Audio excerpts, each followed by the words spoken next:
శ్రీరామ ఎత్తిపోతల పథకానికి నిధులు మంజూరు చేయడం పట్ల తెలుగుదేశం పార్టీ పార్లమెంట్ అధ్యక్షులు చెమ్మర్తి జగన్మోహన్ రాజు హర్షం వ్యక్తం చేశారు.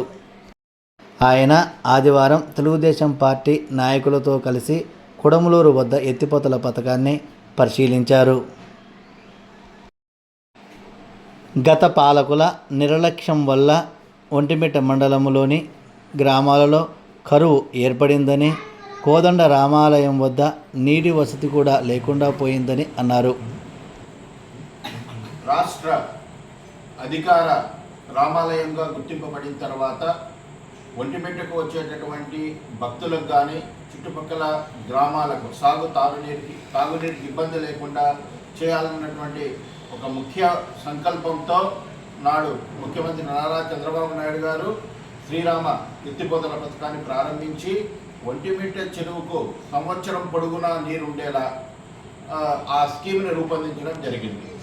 అయితే వైసీపీ ప్రభుత్వం వచ్చిన తర్వాత ఇక్కడ నిర్వహణకు కావలసినటువంటి నిధులు మంజూరు చేయలేక, కరెంటు బిల్లులు కూడా కట్టుకోలేక చేసినటువంటి నిర్లక్ష్యం వల్ల గత 2 సంవత్సరాలుగా దుర్భిక్షంలోకి వచ్చింది.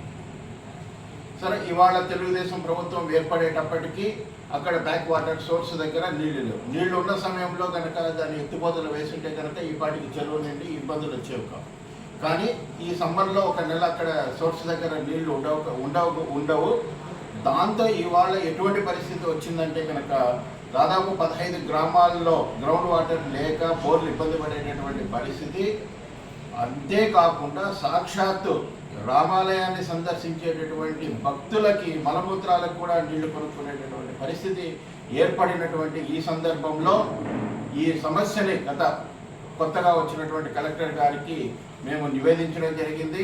ఆయన అప్పటి నుంచి నివేదికలన్నీ కూడా తయారు చేశారు. ఎప్పుడైతే కనుక వాటర్ అందుబాటులో ఉందో తక్షణమే రేపటి నుంచే దాన్ని వినియోగంలోకి తీసుకొచ్చి రైతుల యొక్క కష్టాన్ని తీర్చాలన్నటువంటి ఉద్దేశంతో అధికారులందరికీ కూడా స్పష్టమైన ఆదేశాలు ఇచ్చారు. వెంటనే మరమ్మతులు చేపట్టి పునరుద్ధరించండి, చెరువుకు నీళ్లు నింపండి అని ఇందుకు సహకరించినటువంటి పత్రికల వారికి, ముఖ్యంగా పత్రికల్లో కూడా చాలా కథనాలు రాశారు, మీడియా వారికి, అలాగే స్పందించినటువంటి కలెక్టర్ గారికి, దానికోసం పోరాటం చేసినటువంటి తెలుగుదేశం పార్టీ నాయకులందరికీ కూడా నేను ఈ సందర్భంగా కృతజ్ఞతలు తెలియజేస్తున్నాను.